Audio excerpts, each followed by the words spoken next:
Olá, sejam todos muito bem-vindos. Vamos dar seguimento à nossa sequência de lives de aquecimento para o evento Cuidador Sentinela. O evento que vai ser dia 26, dia 24, 26 e 28 de outubro. Ou seja, na semana que vem já, na segunda, na quarta e na sexta. É um evento 100% online, um evento 100% gratuito, que eu vou mostrar para vocês como ter como levar a máxima segurança e o conhecimento, no cuidado com o idoso. O evento vai se chamar Cuidador Sentinela. Por que Cuidador Sentinela?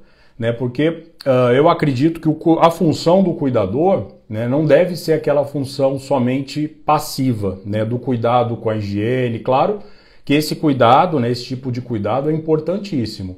Mas o cuidado fundamental é o cuidado ativo, ou seja, ter um olhar diferenciado em cima do idoso. Então isso tanto para o cuidador formal quanto para o cuidador familiar.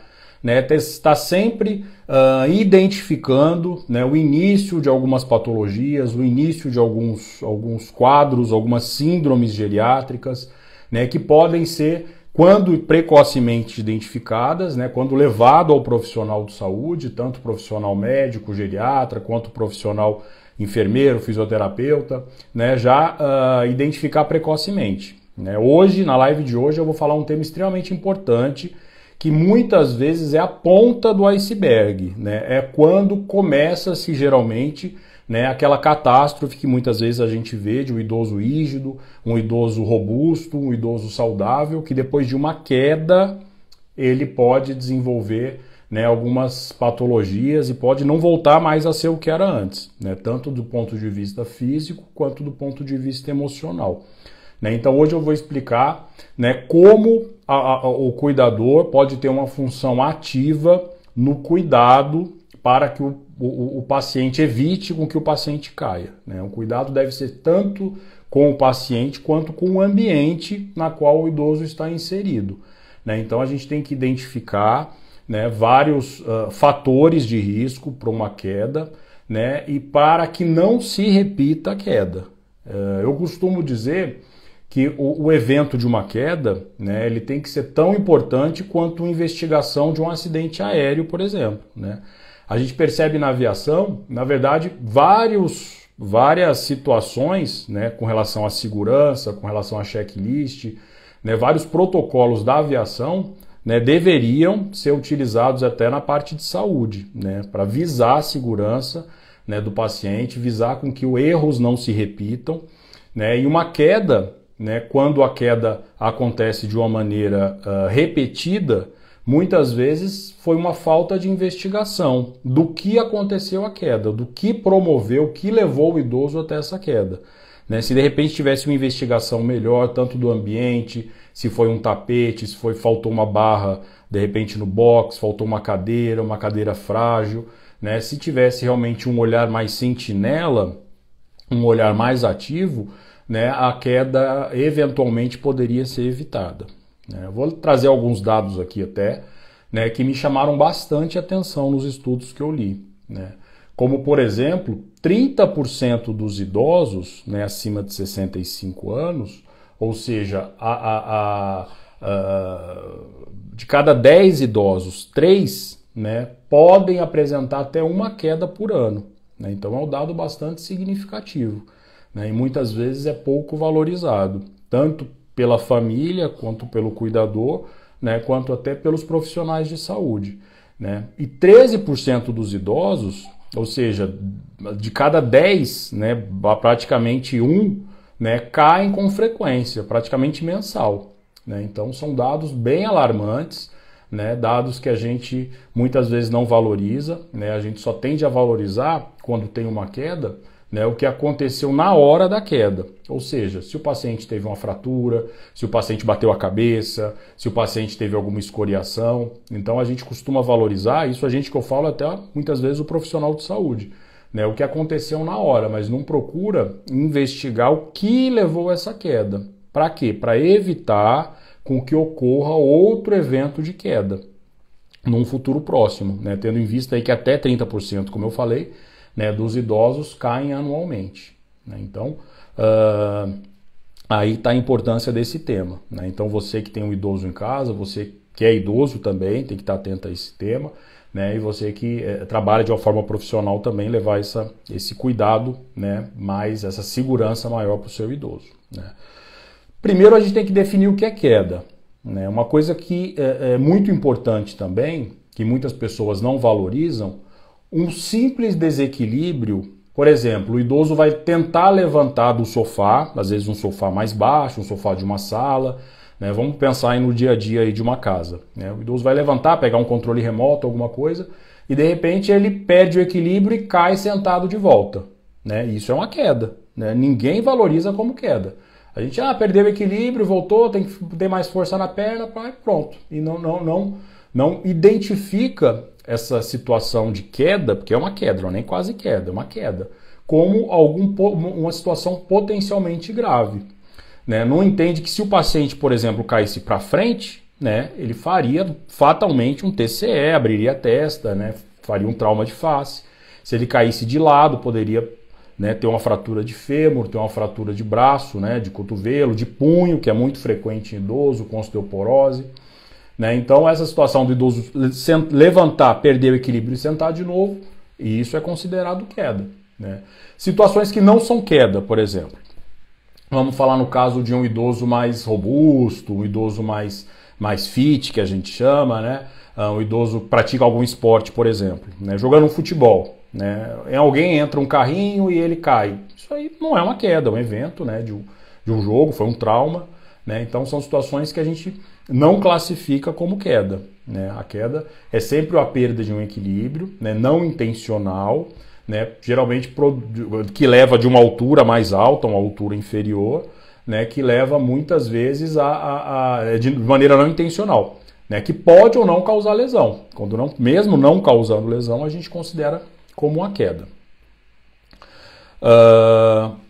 E qual é a importância principal, né? Além dos números que são bastante relevantes, dos números que são bastante importantes com relação à quantidade de idosos que caem, né? Como eu falei anteriormente, né, a queda, o evento de uma queda na vida de um idoso, né, pode significar, no caso de alguma fratura de um osso longo, como uma fratura de fêmur, né, um aumento de mortalidade, né, um aumento de morbidade. Ou seja, o idoso que teve uma queda que ficou eventualmente acamado por um período, né, esse idoso vai ter perda de massa muscular. Então é uma bola de neve, é um ciclo vicioso, né? Então ele vai, com essa perda de massa muscular, ele vai desenvolver um maior risco de perda de equilíbrio e um maior risco de queda, mesmo após a fratura estar consolidada, né? O idoso que tem uma queda de própria altura, que faz, por exemplo, um TCE, né, bate a cabeça, pode fazer um hematoma, né, um coágulo dentro da cabeça, que algumas vezes pode demorar até, no idoso tem essa característica que a gente chama de um hematoma subdural crônico, pode demorar eventualmente até alguns dias ou semanas para ter o idoso apresentar algum sintoma neurológico. Às vezes ele apresenta uma confusão mental súbita, uma perda de força motora, geralmente assimétrica de algum lado do corpo, né? Então esses sinais, né, se a gente tenta investigar, se a gente questionar, ele pode ter tido uma queda, mesmo que não tenha tido nenhuma repercussão no momento, né, ele pode ter tido uma queda aí algumas semanas, até alguns poucos meses antes. Então, existe esse risco, né, de desenvolver quadros neurológicos depois de uma queda, perda de massa muscular, né? O idoso pode, o que é muito comum é a síndrome pós-queda, é o idoso ter medo de cair de novo, né? Isso é extremamente comum.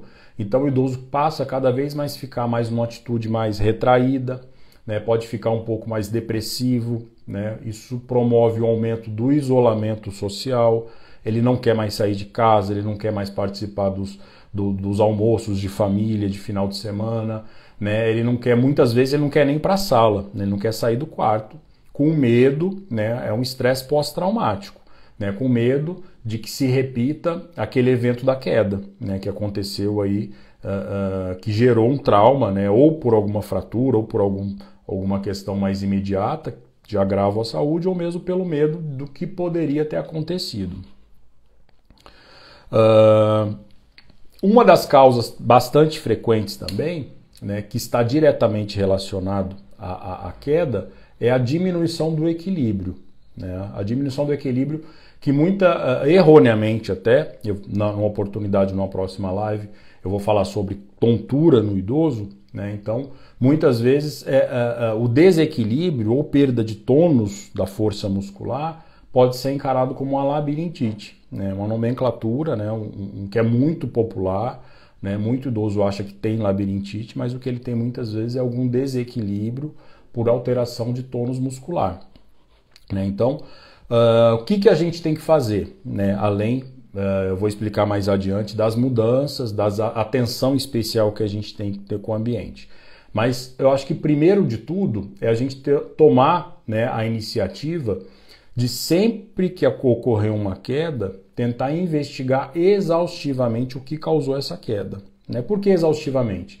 Porque a gente tem que pensar causas relacionadas a algum medicamento novo que ele pode ter iniciado o uso, né, alguns dias antes até e logo depois do evento da queda. Né? Lembrando que polifarmácia, lembrando que interações medicamentosas, né, pelo próprio metabolismo do idoso, pelas próprias comorbidades que o idoso tem, é extremamente comum ter interações medicamentosas que possam ter alguns eventos, né, alguns eventos adversos que colocam o idoso em risco. Então, risco de queda é um risco iminente e bastante comum de acontecer, então tem que investigar. Tem que investigar com relação ao ambiente, né, algum tapete solto, às vezes numa cozinha, um chão engordurado, até um produto de limpeza, né, que pode ter comprado, né, novo, que eu acho que é um perigo, eu sempre alerto meus pacientes. Tem uns tipos de produto de limpeza que usa em cozinha, que é sem enxágue e parece que aplica direto no piso, né, e fica realmente muito liso. Né? Então, se inadvertidamente o idoso adentrar no recinto, né, ele pode ter uma queda fatalmente, né, pela própria característica, né, que vai ficar muito liso o piso. Né? Frituras também, né, pode deixar o chão engordurado, que aumenta o risco de queda. Então deve-se investigar exaustivamente, né, uma situação de queda. Inclusive na consulta deve-se relatar sempre que o idoso cai. Né? Eu, na minha anamnese, eu sempre costumo perguntar para os idosos, né, se teve alguma queda recente, né, para ver, porque muitas vezes o paciente não leva essa queixa. Né? Eu, quando leva, falo, não, cai, papai sempre cai, meu pai vive caindo, né? Como se fosse uma coisa normal. Né? Então, opa, peraí, não tem que viver caindo, o que está acontecendo? Aí começa a se investigar melhor, né? E muitas vezes orienta-se uma atividade física para fortalecimento da massa muscular, né? Uma atividade física que promova uma melhora do equilíbrio, né? E essas quedas vão se rareando, né? Vão diminuindo a quantidade de queda, né, e diminuindo, claro, consequentemente a isso, o risco de desenvolver maiores agravos aí. Outra coisa que tem que avaliar, além da falta de equilíbrio, né, são problemas visuais. Né, problemas visuais, né, com o idoso é muito comum ter uma catarata, né, muitas vezes não tem uma avaliação constante com o oftalmologista, então acaba o paciente, como é um quadro mais arrastado, um quadro mais lento, não percebendo essa diminuição de acuidade visual e pode muitas vezes aumentar o risco de queda, tropeçando no ambiente, né, tropeçando em alguns móveis e isso aí pode aumentar o risco de queda. Outro fator relacionado à visão, que até um estudo mostrando, né, que tem que ter muita atenção, com relação àquelas lentes multifocais. Né? O idoso, quando inicia uma lente dessa, na fase de adaptação, é muito comum o idoso apresentar quedas. Né? Então, nas primeiras semanas, pelo menos, né, tem que ter uma atenção especial quando o idoso vai levantar, vai sair de casa, né, orientando a tomar mais cuidado com relação na hora de se levantar, esperar um pouco mais antes de ficar em pé, sentar um pouco, se ambientar mais com a visão. Né? Isso aí ajuda bastante também a diminuir esse risco. Né? Alterações ortopédicas, alterações com relação à osteoartrose, alterações de pé ou de joelho também aumentam bastante o risco de queda. Né? Primeiro pela própria diminuição do equilíbrio que essa fragilidade muscular aí da estrutura, né, periarticular pode causar. Né? Então vai ter realmente uma diminuição de massa muscular por conta de uma artrose, de uma inflamação na articulação, vai ter uma fraqueza maior. Né? Segundo, porque ele vai ter dor também. Então, dependendo da posição, às vezes para evitar com que tenha dor, vai modificar o centro de equilíbrio. Né? Então, isso aí pode propiciar maior chance de ter uma queda. Atenção também a patologias nos pés, né? Como por exemplo unha encravada, né? Que vai causar dor, pode causar queda.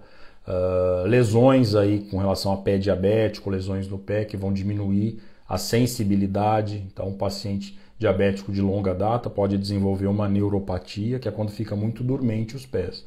Então, isso aí vai aumentar o risco de queda também, né? Outra situação também que eu chamo a atenção, que já aconteceu até com um paciente meu, né? A gente sempre orienta a hidratação da pele no idoso. Então, o idoso sempre, após o banho, tem que ter uma hidratação, né? Isso aí já faz parte, já tem que fazer parte da rotina do idoso, até pelas próprias características da pele, né? Então, o idoso que inadvertidamente, ou o cuidador, passa um hidratante no pé, né? E não coloca meia, não coloca nenhuma sandália, né? Então, esse hidratante no pé torna-se bastante liso. Isso já aconteceu com um paciente meu. Foi levantado da cama, né? Logo depois do cuidador passar o hidratante e escorregou, né? E caiu. Então, o que a gente tirou? Tirou uma lição, investigou como caiu, por que caiu, foi culpa do hidratante. Então, pronto. Né? Então, além de ter servido para ele, né, para o cuidador e para o próprio paciente, né, isso eu espero que essa história que ele me contou, né, possa não acontecer, levando isso, né, não acontecer com outros idosos também. Então aí a gente consegue até perceber a importância que é de estar investigando o evento da queda. Né, algumas doenças crônicas também podem ser causa de queda, né, por exemplo, Parkinson, que tem uma alteração aí da mobilidade, alteração da força motora, doenças de Alzheimer, são doenças, síndromes demenciais que podem também afetar a parte motora, doenças mesmo que afetam o labirinto, né, as vertigens paroxísticas aí benignas, que são mais conhecidas, como eu disse erroneamente, aí, com a nomenclatura de labirintite, que é essa tontura principalmente ao movimento, né, hipotensão postural, né, aquele paciente que tem aquela queda de pressão, né, produzida ou pelo hipotensor, né, pelo antihipertensivo, ou mesmo até por alguma doença cardíaca. Então, é o idoso que se levanta abruptamente, né, tem uma pré-síncope e pode vir ao chão. Né? Então, esses são os principais, né, fatores de risco que a gente tem que levar em consideração no cuidado ativo da pessoa idosa, né, para estar evitando. Né, agora, as dicas com relação ao ambiente. A gente falou das dicas com relação aos problemas que podem acontecer com o próprio idoso, né, relacionado a medicamentos, a alterações orgânicas. Agora a gente tem que partir para o foco de investigar e evitar, né, e ter oferecer aí um ambiente mais seguro para o idoso. Né? Então vamos separar por cômodos, né? O que a gente tem que fazer em cada cômodo para oferecer mais segurança. Então, por exemplo, de modo geral, né? Tapete, lugar nenhum, nem cozinha, nem banheiro, nem sala, né? Tapete, até por uma questão até cultural, né? Na época, aí, nos anos 70, os anos 60, se usava muito, né? Então muitos idosos têm na casa, né, um tapete persa, aqueles tapetes caríssimos, né, uns tapetes muito bonitos, né, mas hoje em dia não se tem muito, né, esse tipo de... são os modismos de época, né, que a gente identifica. Né, então a gente sempre orienta a tirar, né, embora, né, às vezes seja doloroso para o idoso, né, essa situação, a gente pede para colocar na parede, né, se é um tapete bonito, na parede vai chamar até mais atenção, vai ficar até mais bonito e mais seguro.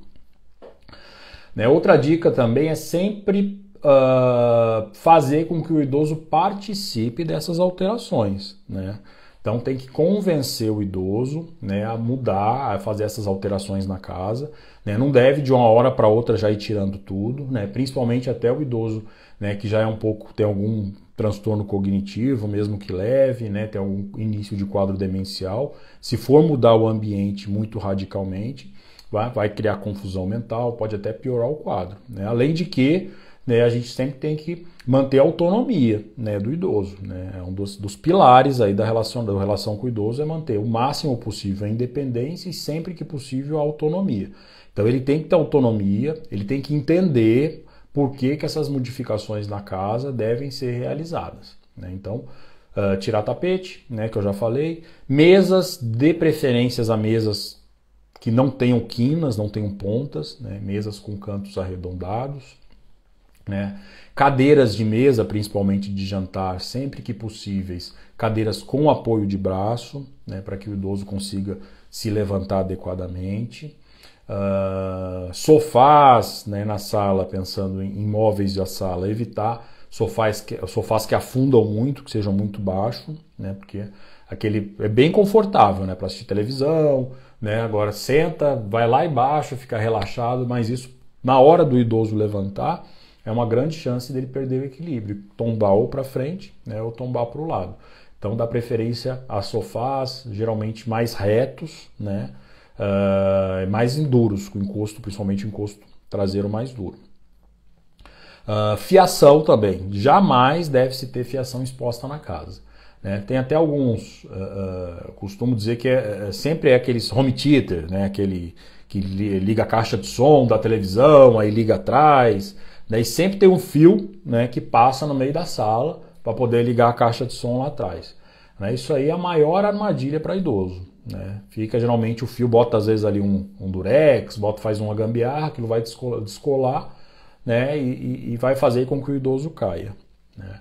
Pensando na sala também, taco é outra coisa de época também, né? Hoje em dia tem também bastante taco, mas hoje a sintecagem, as colas, né, são muito mais modernas, né, e não se soltam, né? As casas aí dos anos 60, 70, né, aqueles tacos que se soltam muito comumente, né, do piso. Então ficam buracos ou o taco fica mais solto, né? Então o idoso vai, tropeça ali, levanta ali esse taco e vai ao chão. Então na sala basicamente são essas as mudanças, né? Nos banheiros, né, primeira coisa que a gente tem que atentar é no chuveiro, né? O chuveiro é um ambiente molhado, é um ambiente que tem sabonete, sabão, que é super liso, né? É um ambiente na qual o idoso fica um tempo, geralmente a pessoa toma banho em pé, né? Então é propício a fazer hipotensão também, até por reflexo vagal da água quente, né? Então é um ambiente super perigoso. A maioria das quedas se dá em banheiro, né? Então banheiro tem que ter uma atenção especial, né? Vamos pensar no box, né? No box do banheiro sempre tem que ter uma cadeira, né? E a cadeira tem que ser resistente. Não adianta pegar essas cadeiras de plástico, né, essas que abrem a perna, às vezes é até mais perigoso botar essas cadeiras muito frágeis. Tem que ser uma cadeira mais robusta, né, que é para que possa, em caso de desequilíbrio, o idoso possa se sentar e ter segurança, né? Tem algumas cadeiras, alguns bancos, cadeiras que eles são dobráveis, né? Então fura-se no box, né, e ele abaixa, vira um banquinho resistente, acabou o banho, levanta, né, e pode-se mobilizar a cadeira, outras pessoas tomarem banho quando o banheiro é compartilhado, né? Eu recomendo, né, que compre esse utensílio.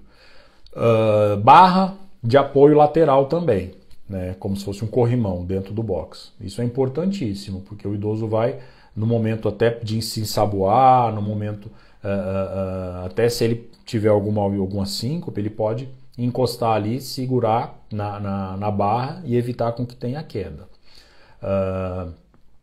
Ducha, né, móvel principalmente, ducha é muito cômodo tanto para o cuidador, né, no caso de um idoso que seja mais dependente de banho, para dar banho, do que um chuveiro mesmo que cai em cima. Então, podendo oferecer uma ducha no banheiro, também é um banheiro que teria as adaptações aí para o idoso, né? Pensando agora dentro do banheiro mesmo, pensando a parte de vaso sanitário, né? Um elevador de vaso, ou seja, um plástico, uma peça de plástico, coloca em cima do vaso. Então faz com que o idoso não fique tão baixo na hora de sentar no vaso. Então faz com que isso diminua o risco de queda. Tem alguns no mercado, alguns desses suportes, desses elevadores, que vem até com uma lateral, como se fosse um andador. né? Então ele, além de servir para ficar mais alto para o idoso sentar no vaso, ele também tem a questão do idoso poder se apoiar para levantar. Então eu sempre recomendo, né? Eu vi no mercado esses dias aí, que eu fui falar para um paciente, era em torno aí, acho que de uns R$100 e poucos, né? Comprava acho que na Amazon, no Mercado Livre, né? Dá para comprar esses utensílios, né? Sempre evitar também, próximo do box, próximo do vaso sanitário, né? Se colocar suporte de toalha, né? Porque muitas vezes o idoso tende a se querer, quando não tem nenhum dispositivo desse para ele apoiar para se levantar, ele pode puxar, né, algum objeto para tentar se levantar. E se esse objeto se soltar, né, ele vai ao chão.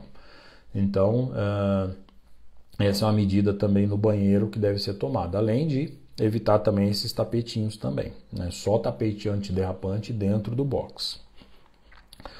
Com relação ao quarto, né, usando a tecnologia ao nosso favor, né, eu encontrei até na Amazon uns dispositivos de LED autocolantes, é como se fosse uma lâmpadazinha de LED, pode colar no pé da cama, pode colar na parede ao lado da cama, que ele tem um sensor de presença. Então, outro ambiente, outra situação de risco bastante importante de queda é de madrugada, né? Isso aí é muito comum, né? O paciente chegar de madrugada, de ambulância, de SAMU, depois de uma queda. Então é de madrugada, o idoso acorda com vontade de ir ao banheiro, com vontade de urinar, que também é muito comum, né? Principalmente no idoso que tem problema na próstata, tem a noctúria, que são várias... a frequência urinária à noite aumenta.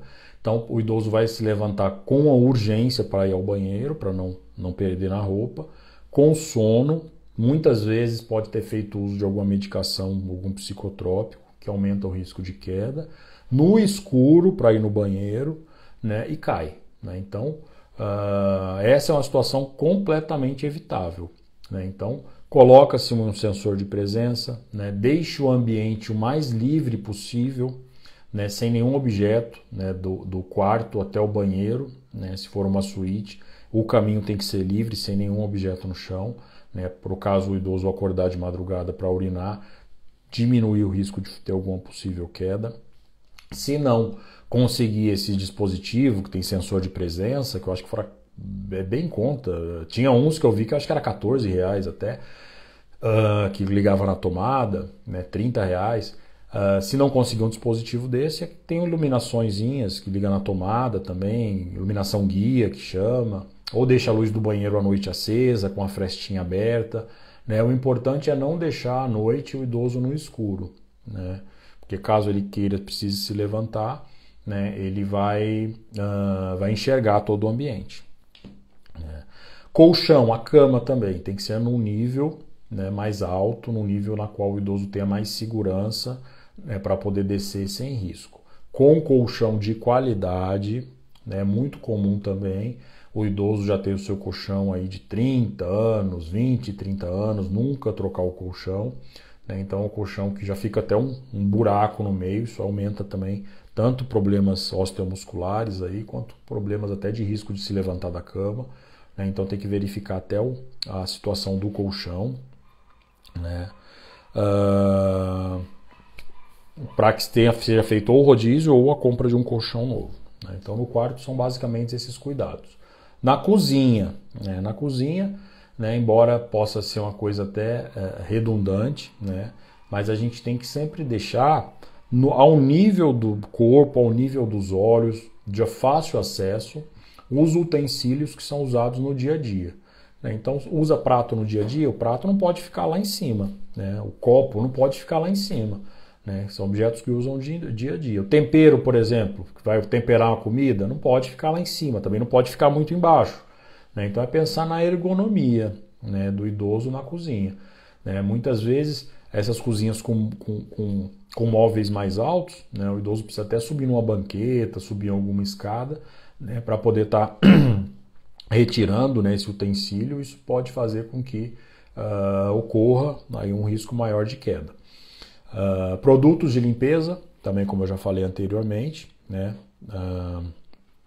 sempre tem que estar evitar produtos que sejam muito lisos, né, para evitar o risco de queda. Sempre que sujar a cozinha, imediatamente já limpar, né, ou derrubou uma água, derrubou um suco, ou mesmo fez uma fritura, engordurou o piso, imediatamente já limpar para diminuir esse risco de queda.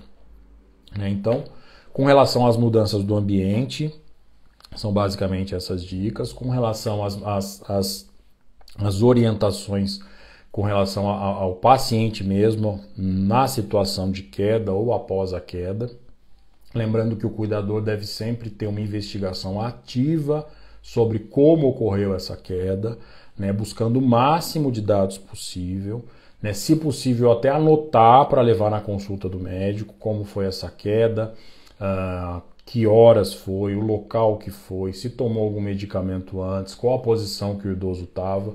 Então são dados muito importantes para que possa ser, né, exaustivamente investigado, né, e evitado que tenha um próximo evento de queda.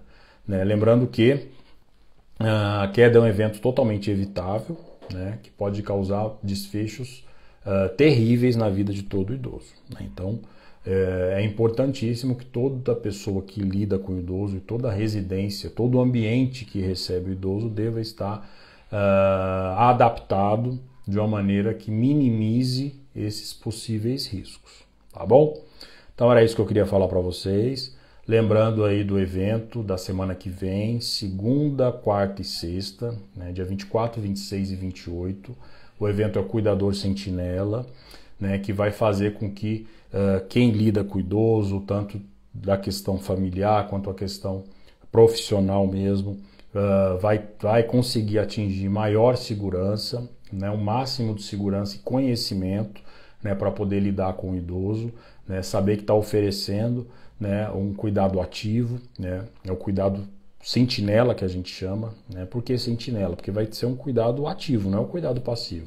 Né? Não é só dar banho, não é só dar comida, não é só fazer companhia. Né? É sempre estar com um olhar atento ali para possíveis situações que, quando precocemente identificadas, vão fazer com que mude todo o desfecho, aumente a qualidade de vida, melhore a autonomia do idoso, diminua a dependência que ele possa ter, né?